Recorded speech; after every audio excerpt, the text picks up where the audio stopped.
Hello, everyone.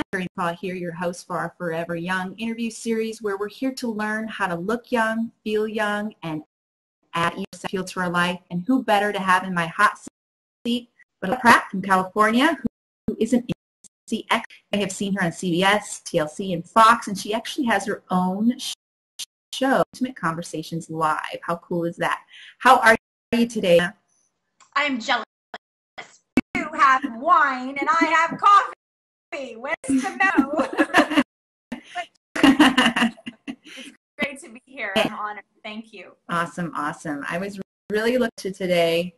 I really wanted to zest. I've been doing interview after interview about fruits and vegetables. I couldn't wait to get to the spicy part of life. So I'm happy you're here. You know, that's kind of funny because I had a little snack right before the interview and I had some guacamole and I added my, what is it called? Hot and horny is a little like, you know, yeah, without spice, life gets super boring. And then we get so heavy and then it's all our fault. And then we start blaming ourselves and then we start blaming, and before you know it, we're cranky. Yes. And I've always found, whether you're a mother or not a mother, that saying, you know, when mommy is happy, that it's really important to take care of ourselves and take care of our spice. True. Even if it's actual spice on. Yeah. That's important. How did you get into this industry? Kind of story and your journey. I mean, it's relationship coaching. I read to you such a for us, we're all a mess. We need all the help we can get. So how did you get into this? Well, it's curious because I went for help, to be honest. It was Canada. I arrived in on my Uncle Phil's big 18-wheelers in my truck. You know, I quit college and I was naked in Hollywood and I failed. But I failed because I had a visa. I was talented and was courageous enough, but it was like the legalities. So I lived in Toronto for a while and I was a model, a dancer, and a spokesperson. And I was finally like trusting my intuition, backpacking around the world. I was dancing in shows. I was modeling. I was all these fun things. And I met husband number one. And I didn't know he was husband number one at the time. Tall, dark, and handsome, multimillionaire. Didn't hurt. Thought I was great. Wow. I didn't really think I was great yet. I had much confidence. And I followed him. I went to school at Columbia University. So I whole smart thing. And but when I returned from living in Japan to living in New York City, when I was in Japan, I was a topless dancer. And I didn't set out to be a topless dancer. It just sort of happened.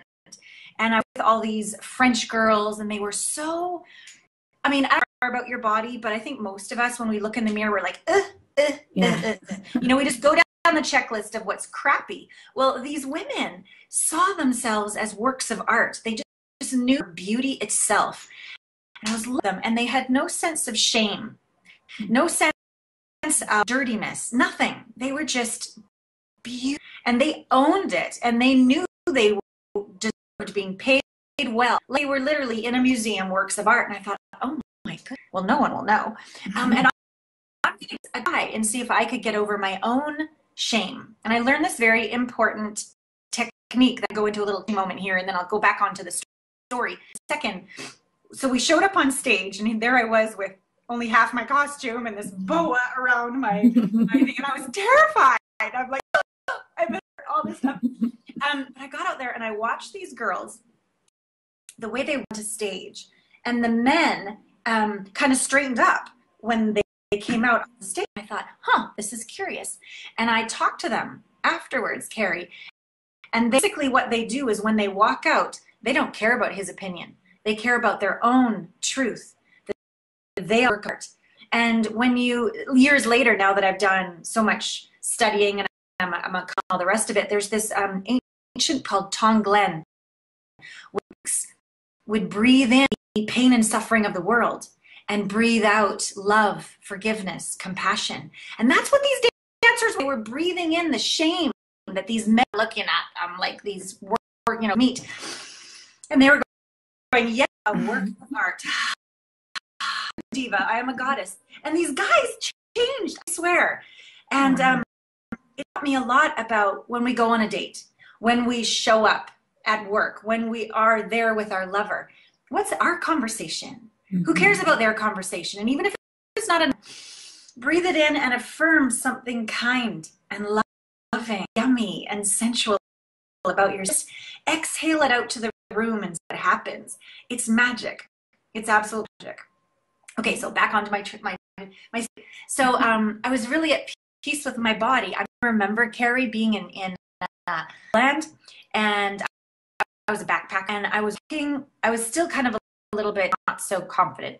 Almost, it was getting better. And everyone was in G-strings and topless on the beaches because it's not America or Canada. Mm-hmm. They're beautiful, and they are. They have no issue. Like all the issues, we have the issue. Right. And so I'm like, okay, I'm going to walk down this beach and back in my G-string. And when I return, I will love my body. Come hell. And so I walked for like 3 miles down this beach, and I was so sure that everybody was looking at this on my ass. And then nothing happened. By the time I got to the end, I'm just like, you know what? I'm tired for other people's approval. I'm tired of worrying if I'm enough. I'm tired of judging the dimples in my ass for it. And so I turned around. And it was like a real, like, symbolic, like, okay, enough. And then I turned around and I walked back for another 3 miles back to my little $3 a night bungalow on the beach. And the sun was like behind me on the way. The sun was in me on my way back. And I just said, you know, heal me. Just take away everything that's in the way. And by the waves and the sun and the breeze, and the light was so bright I couldn't see people looking at me or not looking at me. And I just said, you know what? I choose to be free. I choose to love my body. I don't care what the magazines say. I don't care what any of it says. I want to be free in my body. And I'm going to have it. I'm going to be it. I'm going to live it. I walked back and I just felt like I was like, the music was playing, you know, on the scene in the movie. And I just felt so good. And I thought, choice.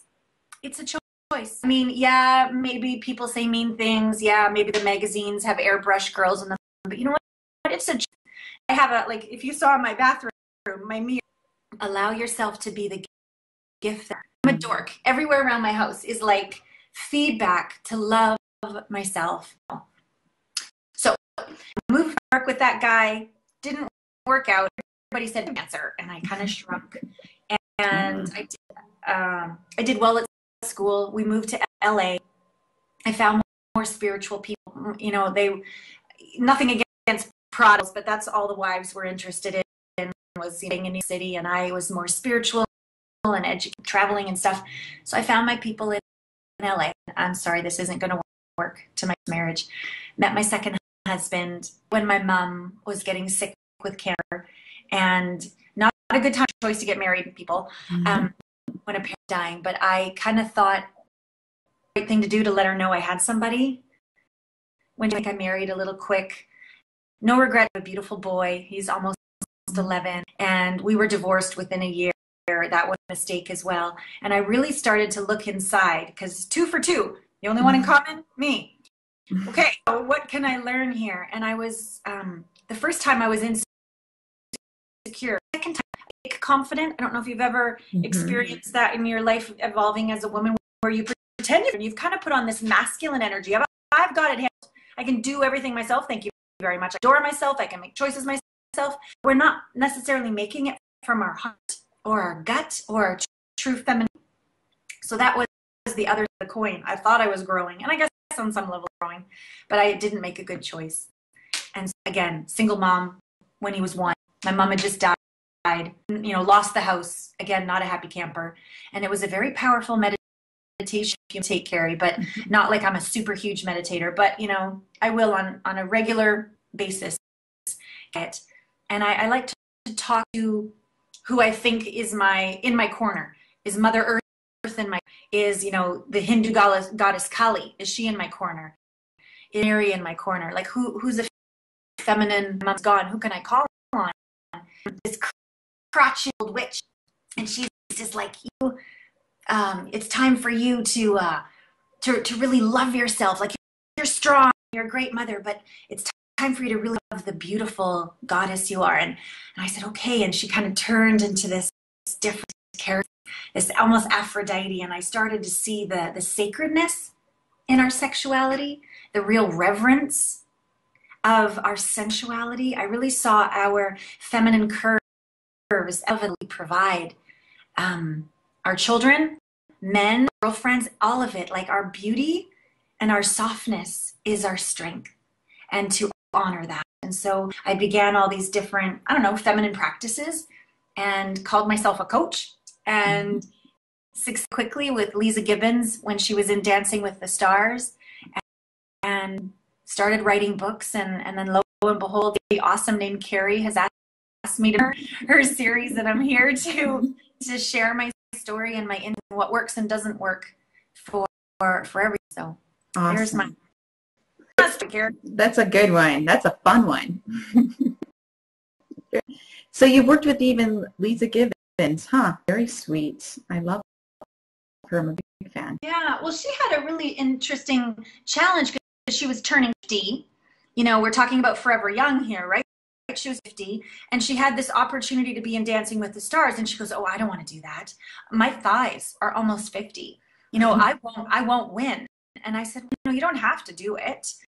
If you did it, what if we did it for a different reason?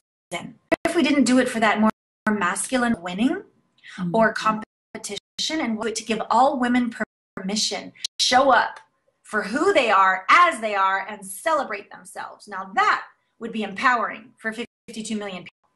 And I know you'll want to look your best, and that's great. But we're not everybody. We're here to live fully. And the reason she said yes. So I think she's so awesome. No, that's beautiful. Well, I went high here for my 40th, but I did to just play big instead. Nice. You're a beautiful girl. Well, the birthday's right around the corner. So it's good. If it helps. The key thing is my daughter will be 10 next month, so I can identify with my mom's story, and I have, one child as well, 12 years in my height. So I have that in common with you too, and I know at the time he was husband number 1, but I'm still looking for husband number 2, and hopefully he'll show up soon. Cool. But I'm like you. It took me a long time when I started coming on self-love. That's when I'm like, you need to practice what you preach. So I don't just show up at my house, you want to see me naked, because I will walk around with the same type of thought. Like, I love myself. I'm vibrant. I'm a woman. And I used to struggle with relationships with women because I had a look at my own self. Once I started to worry, I started to embrace women again. You know how that is. So true. And we are such beautiful creatures. Yeah. God do when he made Eve.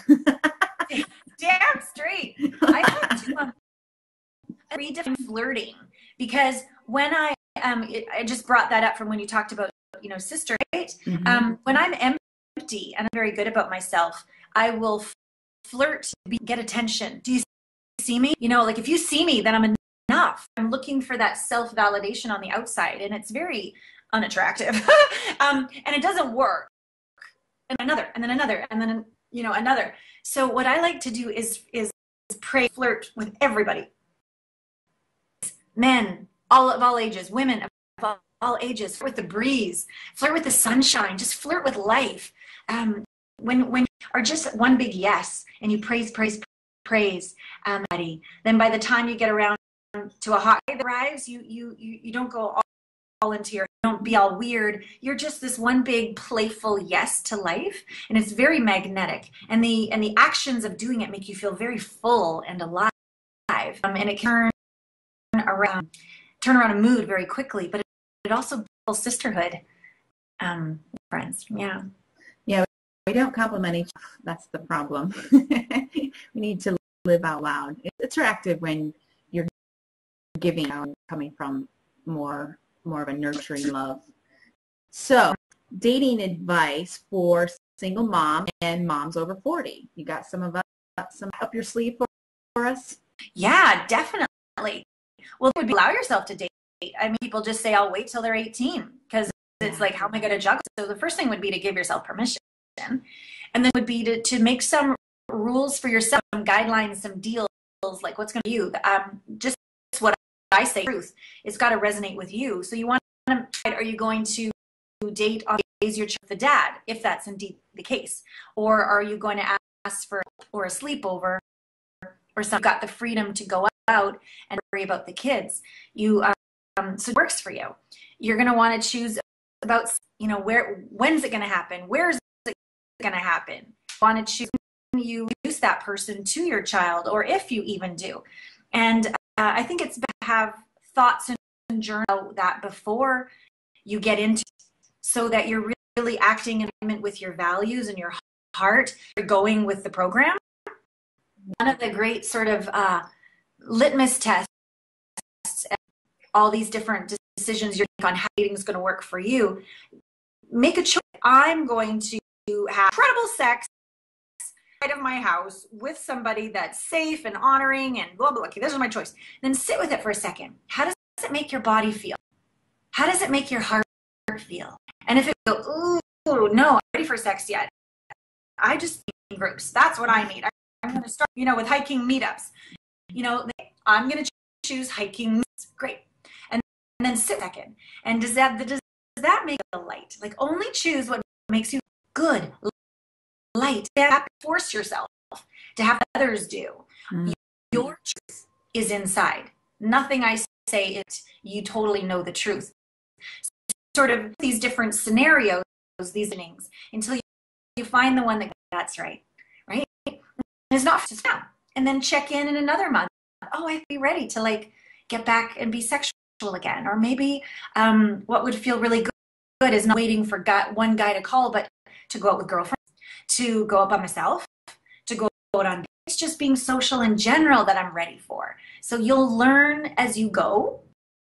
The other thing is, no judging yourself if the date doesn't go well. No judging yourself. Don't find Mr. Right again, first or second try. See a journey. See what you have, or every guy that didn't show up, whatever it is, happened for you. Life is not a gift, it's for you. And when you receive even the crap, this happened to me. I wonder why this happened for me. Maybe he wouldn't be nice to you. Maybe something would have happened and you're supposed to be home with the kids. I know what it is. But as you go through the journey, to remember it's all happening for you to help. Maybe you need to grow, maybe strength with boundaries in a certain area. Maybe you need to not settle in a certain area. Maybe you do need to go, okay, and he's 5'6". All right, I'm going out. I don't know what it is for you, but everything is happening for you so that you can receive the very love, honor, and valuing and being treasured that you really deserve. Oh, and the other thing, the big thing, forget before all of that, you're over the last one. Because if you go out and over the last one, you're just going to try again to get over them. Which is the repeated patterns that we time. Right. Wow, this is the same guy, just different name.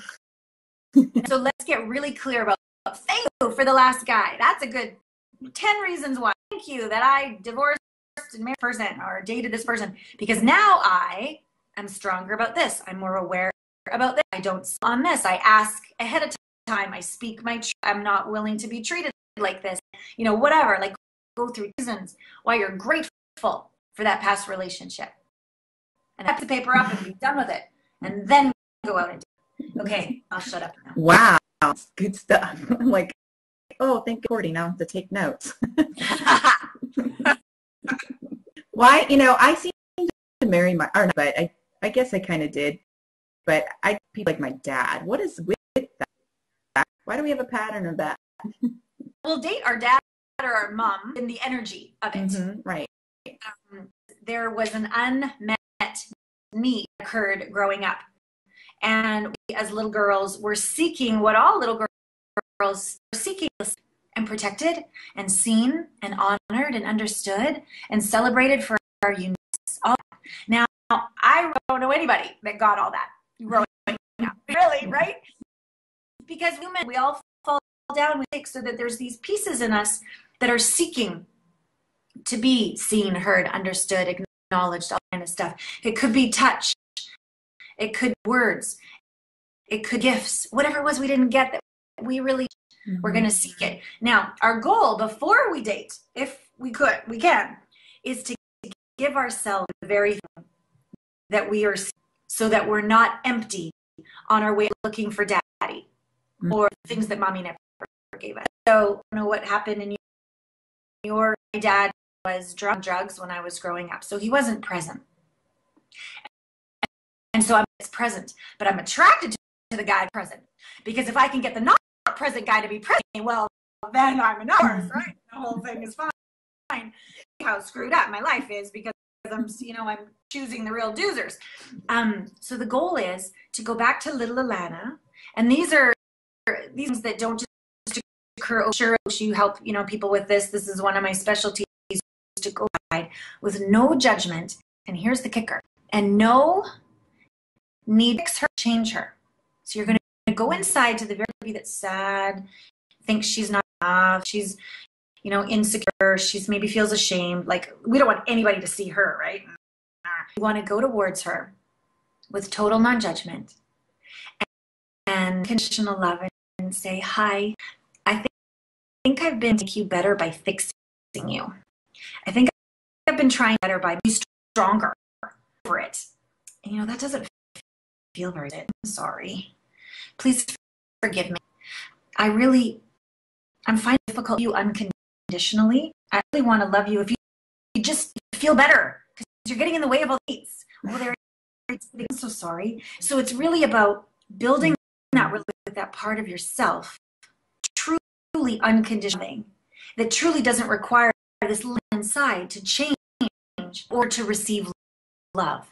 And through a series of guided meditations that I provide, the time when that little one in us is no longer skeptical like this. She's like, really? Really? You've been nice to me now for 3 meditations in a row. You've actually taken to do the things that we'd really like to do that we don't give ourselves permission to do. It's to trust you as you start to trust yourself. The experiences you start to have a confidence from. You don't require other people's approval anymore because you're approving of yourself. And then, because who wants to change if somebody's making? I'm not going to change. I'm not going to be happy because you're saying be happy. When you're like, you can be upset as long as you want. You have every right to be upset. You've been through a lot. I'm just here to love you. Really? As soon as that part of you inside truly has you allowance and acceptance, even if they're cranky for eternity, you still love them. Magic and grace that occurs. And that part of you grows up. That part of you changes. That part of you chooses to let the past go.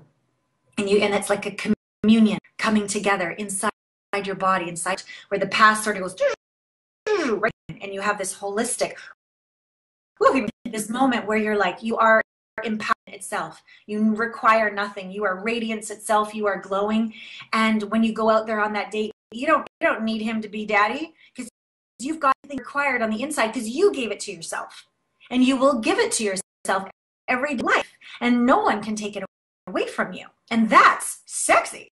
Mm-hmm. And that's to a totally different kind of guy who's done the same inner work on himself. Mm, so true. A healthy relationship. Wow.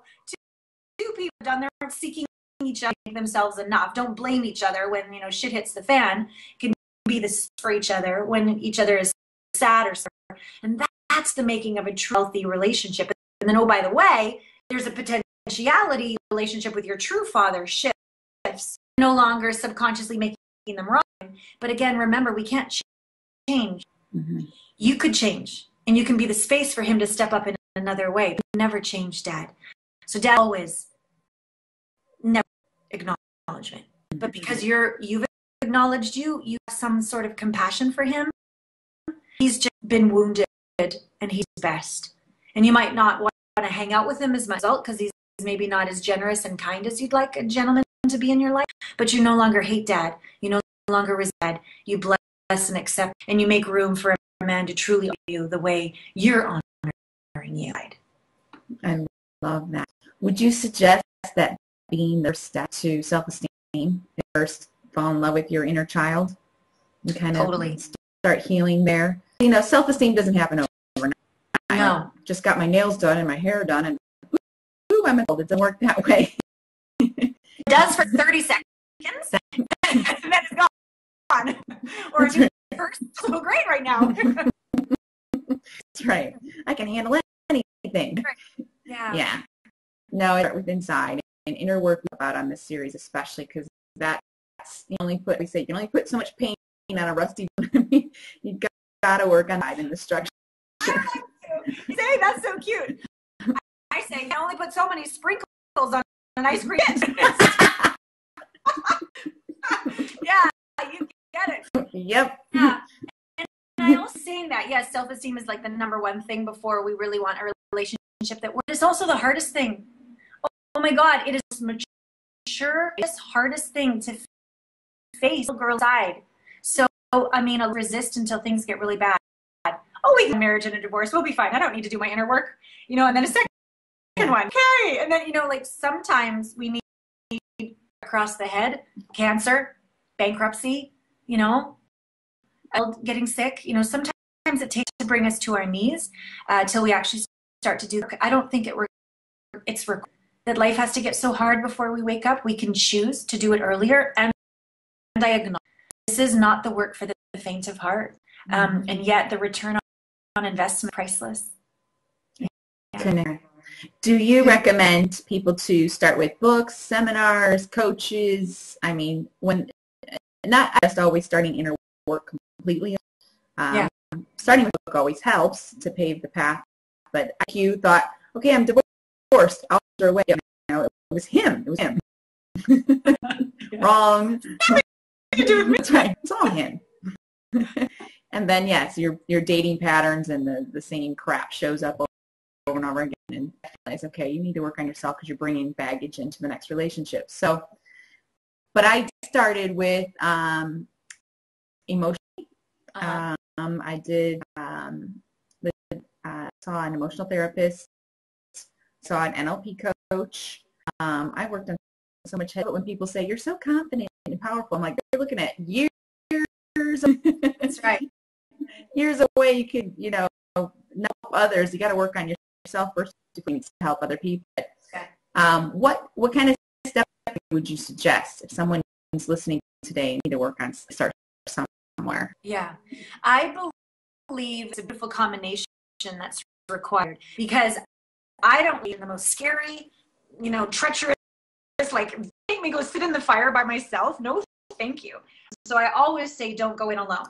Go in, hold his hand. However, that's just a conversation once every week or two, right? What are you doing in the meantime? So combination, in my opinion, of practices and a powerful guide. So we want to look at our thoughts, with our emotions. How are we dealing with our body? How are, what kind of input are we getting? Is it the nightly news, or are you like this one? So there's the practices in our being, our body, our mind, our emotion, and the input that we have, lifestyle that's change. So you want to create the container, the vessel, most efficient, effective possible.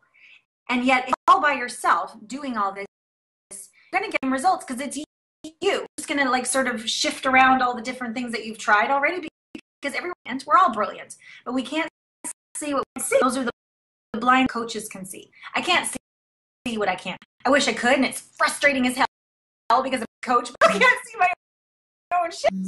So coaches are imperative, because it's going to make the journey. Someone's going to hold space for you. Someone's going to love you and teach you when you're looking at the stuff you don't want to look. And they're going to help you make the most efficient choices along the way and champion you along the way. But when you're not in your session, what are you doing? So for me, a regular dance into my body is essential. A regular, what do I listen to in the car? Interviews or information like this. There's different guided meditations to various areas, and heal that, or into our power center. Like, what is feminine power over, right? It's this rate comes out. There's a lot of what I've called powerful meditations that can take us through and heal and transform the very core inner place as well. When you add up all of these different, a little bit every day, and then you've got someone that you check in with and they help recalibrate you, you're going to not just go to the finish line, you're going to go through it. And in the beginning, it's sort of like they give you a fish, but by the end, you've learned how to fish, and you're a friggin' inspiration to yourself and children, and you don't have to go get him. You're truly that magnetizes attraction, of a really great guy. You got to show up so he can see you, but you don't have to go seek him. Those are the old days. This is really about bringing to you with an ease while having a friggin' awesome life, a partner that really works for you. So I know everyone's the same. You're often you attract what you are, and time that didn't brain, and I'm like, what are you saying? That's right. I'm actually smarter blonde. I got everybody fooled. No, but I'm like, what does that mean? Attract what I am. And, you know, I have been lucky enough to be under a lot of great mentors for years. And one in particular that's a big part of my life gave that to me. And it didn't until, well, the person I attract, I need to work on me. If I really need to really be that person. How real is that? I mean, what's your experience in particular in your own life and then with your clients? It's really interesting you say this, because I've had a very huge shift recently in the past, like maybe 3 months. So on the first half, I totally believe that that we are creatures, and you know what you put on level, you're not going to be a match to more than who you are, scientifically, vibration, harmonic. And so when something shows up, I'd never admit, like maybe the anger from a gentleman. That is, how is that about me? I'm not angry. I'm little miss, right? Like that. However, again, that's that looking inside to that little girl who never had permission to be angry, and how frustrated she was that her dad didn't do this, or her mommy died, or whatever. At my anger, when you stuff anger, it can really be detrimental to yourself or others. But anger, if you look at it another way, is just the energy, potency that's ready for change. Look at this consciousness, depression, shame, and guilt is way low. The next thing up is anger. And the next thing up is and then love. And above that, joy. Anger is actually on the way to healing if we can use it properly and not stuff it or it. It's potency. We do go, hey, this doesn't work. Hey, I'm going to make a change. Hey, I'm done with this. So it can be a good thing. So on the one hand, I do believe what comes at you can be an indication of the inner work that we're ready to do. That's part one. Part two, one of the misconceptions of our metaphysical community and on all the rest of this, that everything out there is fault. And had begun, because I've been doing it long, taking responsibility for everybody and everything, that it was somehow my fault because I was such an important coach and I could change so many lives, that why can't I change them? And I was punishing myself for that. I was forgetting humility, that I can't change them, not God. You know, I can do my best, can't change them. And the other is that I'm no better than them. I have my own shit to deal with too. So do they. And if they're interested in changing, that doesn't mean I'm bad or I failed. And so and give them over to God, to the field, whatever word works for you, bless them. Not make it my job to fix them anymore. Not make it my fault that they didn't change anymore. And go and move on. Mm-hmm. And it's a very humble place to no longer self-superior and unable to fix them. To whoa, apologize, soul to soul, you, and not just me and control of the whole. I'm the creator of my life, and like yeah, I am, but truly I'm the co-creator of my life. Mm-hmm. I'm not in charge of everything. I'm not God, and that's really me, honestly, to change results with men, like everything. There's these that's taken over my life. And let go of having to be responsible, and I do my best, and then I let go of the rest. And I'm no longer ashamed that I change it all. So I'm actually willing to grab, like where I'm to receive. I don't need to be perfect. I don't need to have it all together. I'm willing to receive help. has become so much more easy and more humble, and yet I have more. It's wild. So I think for those of us unwilling to take responsibility, this whole metaphysical thing, like, you show up, you're the creator of life. It's good to get it. Just ask with people, be aware. Like, oh my God, be scared. Not like cautionary like that, but just be aware.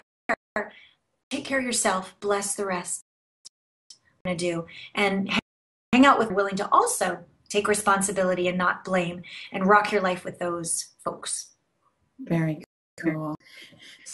So one listener is on me today. How do I start? Should I dancing? Like, should I walk a G-string along the beach? Yes, and yes. Right, ways to love yourself. But it start with loving yourself. You have to take care of you. And as a mom, the guilt, oh, there's so much motherhood. Taking time for you is so important. But where do we start? Do we really take, I mean, I haven't lost anything good. I have a lot of opportunity here. I think first, just to take away all competition, like my story is my story, right? It doesn't mean my way. So everyone's going to have their own version of what this story is. But I created 30 days of like practices, because I think really what it comes down to is just starting to change our habits. And we want lists every day consistently. Think of building a vibration, maintaining it with ease. I don't want to have a life of, I got to do more. I'm not enough. I'll never, life. I don't want it. So what I've created, I think, pleasure and delicious, so more easy to move toward work. So I've created like days of pleasure with little, whether it's a video, whether it's an audio, whether it's an interview, bits every day for 30 days. So you keep the consistency of I matter. I'm going to be first. Whether you get minutes earlier and you listen to these, or whether you stay up 30 minutes, you carve out a piece of time where this is mom time. You put yourself first in small pieces, because most of us moms have put it first, and we feel tremendous guilty, and we need to retrain that when mom is happy, everybody's happy. So if they start to see you for a 30-day period, become more kindful, more patient, they're far more to be cooperative and let you go to yoga or to pole dancing or whatever you want to do than in the beginning. So the first 30 days are the most important. So that's when I'm there every single day, loving and empowering you, giving you simple tips and tools to take care of yourself. So carve out regular to you in a small amount and stick to it as a practice. And if you can't do it once the kids are sick and they're at home, you don't get mad at the kids. You be an allowance. Okay, this is what today is.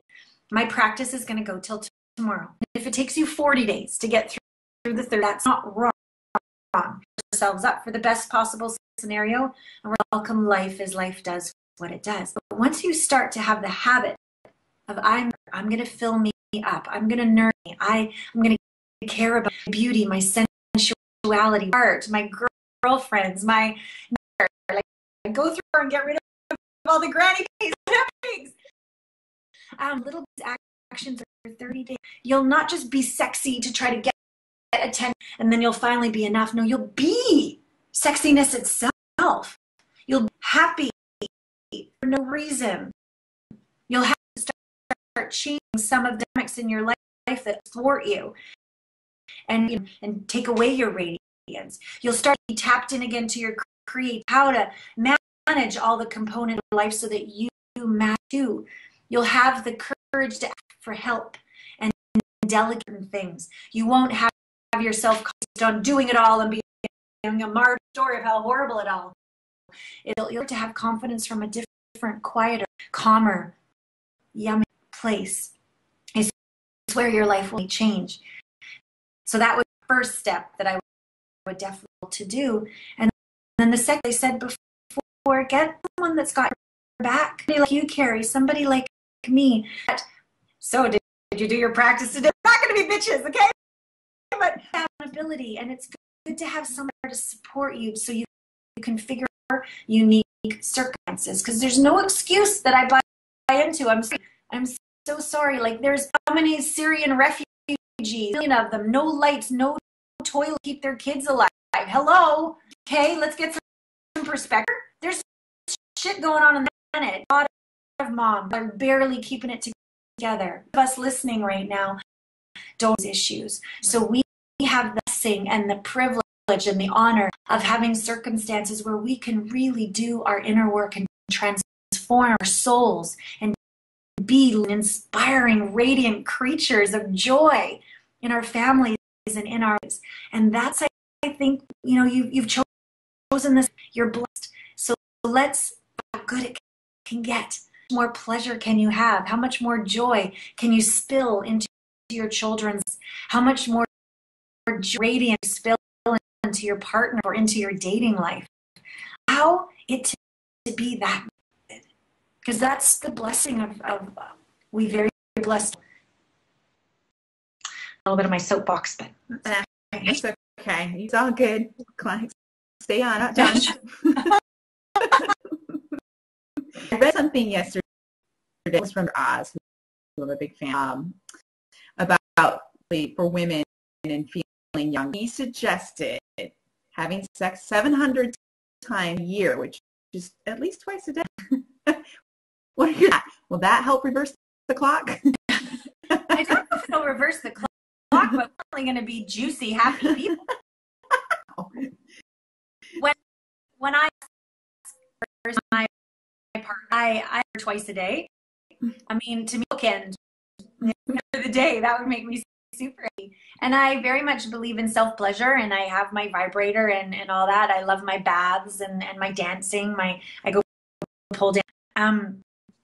So I'm not a doctor. I don't really know what the benefit would be, but that of allowing pleasure, allowing yourself intimate, allowing yourself to be touched and touched, allowing yourself to be seen and be authentic and as you choose, allowing yourself to, okay, well, as good as last time, and let's learn to go of comparing, to keep that for the whole year, even when you feel bloated, and still love yourself. Practice of sex today just for the genital population. Okay, that's awesome. That feels really good. But when we really look at the whole picture of what would be possible, making love, you know, twice a day, allowing your nut creature to come out one time, dorky creature to come out the time, and your sweet creature to come out the time, and your naughty, like kinky, like tied your husband up, you know, like all of that. I think that's really the gift of embracing your feminine power, feminine sensuality, and allow that life force to be in. When we think about energy, you know, life force energy is sexual energy, and everything that's been on this planet, whether it's a flower or a tree or an animal or a person, it's because sexual energy happened and created life. And core unit of life on the planet, this quantum physics, you know, this is sexual energy. Yet so many of us or guilt of sexual energy.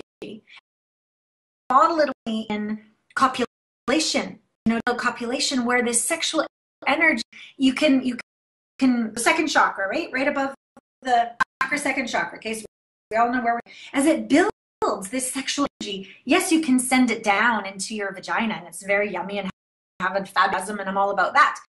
And and that energy also be pulled up into your heart, into your voice, arms, as you write your child or your vision, your third eye, what you choose to on the planet. Like, what new recipe do you want to make dinner? Or what new vacation do you want to take with your kids? Or maybe there's a book inside you that, I don't know, but this life force energy, sexual energy isn't, you know, doing it.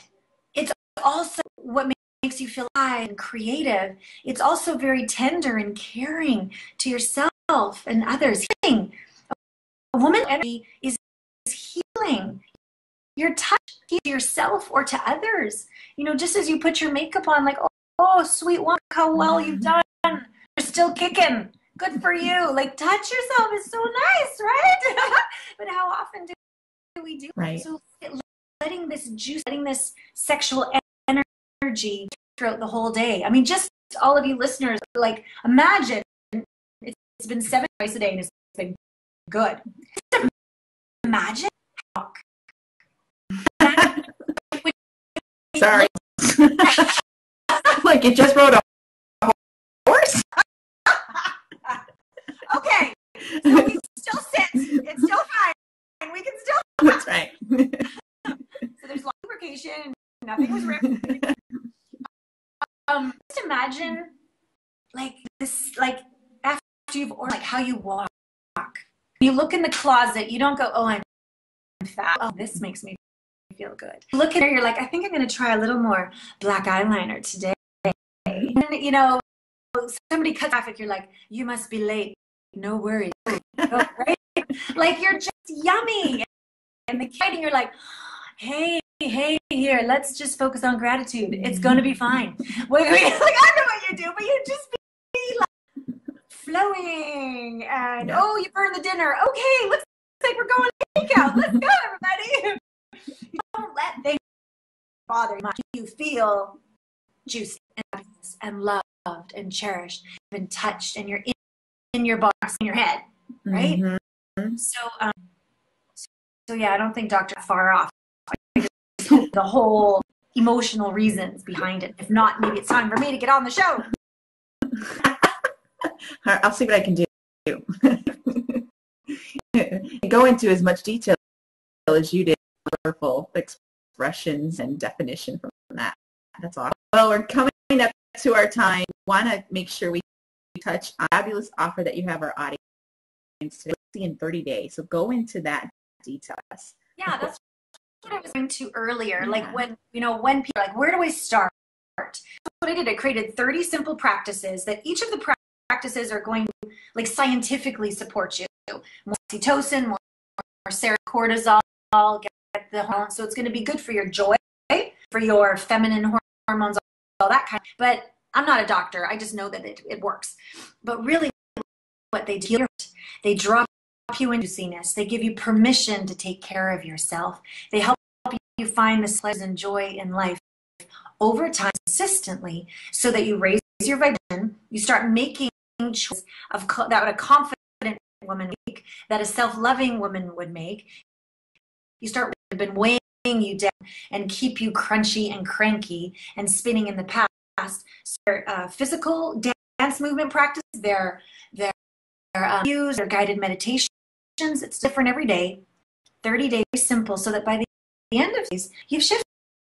I mean, I don't know it's going to be like your whatever forever.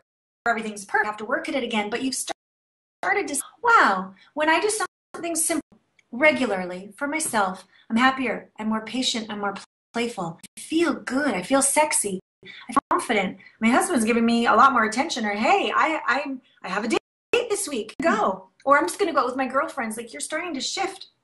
And you can repeat it again if you feel like it. Or you can just take out the ones that really work for you. But the idea is, you're not going to get a flat stomach if you don't start to do sit-ups. It just doesn't happen. Section maybe, but whatever.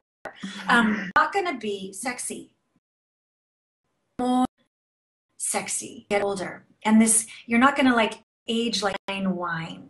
Or like that couch that's just aged and it's so easy to sit in it. It's because it's aged. It's because it's gone through the ringer. It's you've healed.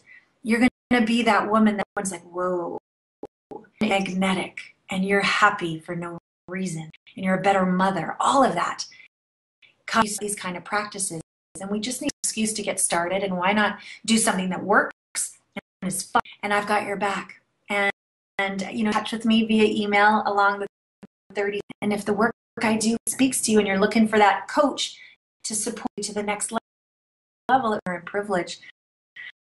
Because I love what I do, and I live what I do, just like you do. Honestly, when we women are in our move, the world changes.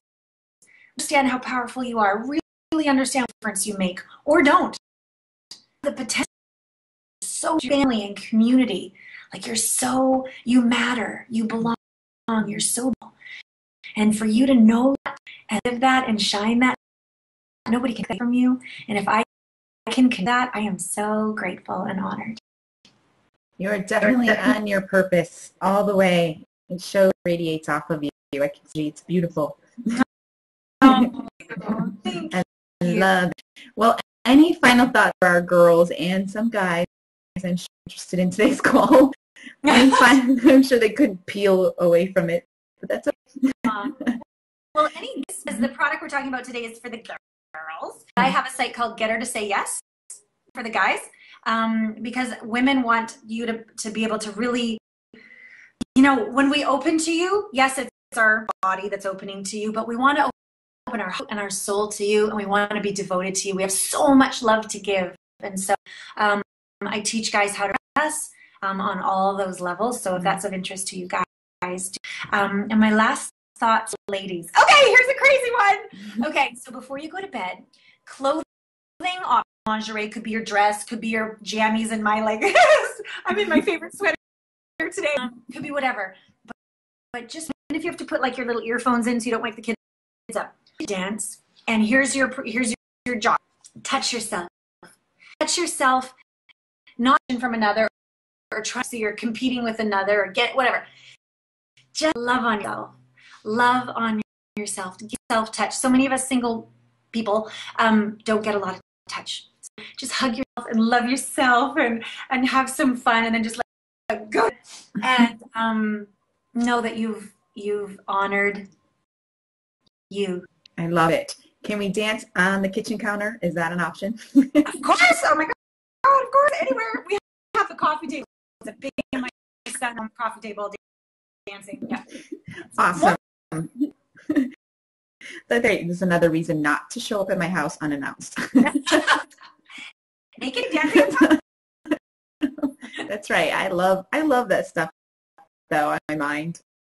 It's good. That's a part of our feminine energy. We have playful. We have all sorts of. Yes, I love that. You've been complete joy. I hate to. It's been amazing. Power packed 52 minutes. I love it. Thank you so much from the bottom of my heart for being a part of my series. You've been a true honor and such a joy to power information that's going to help transform lives. And that's really why I'm here. It's just to see who I can reach and guide, and that's what it's all about. So thank you. Thank you so much. Yes. Hugs and kisses. All right. So, all right, my dear. Bye, guys.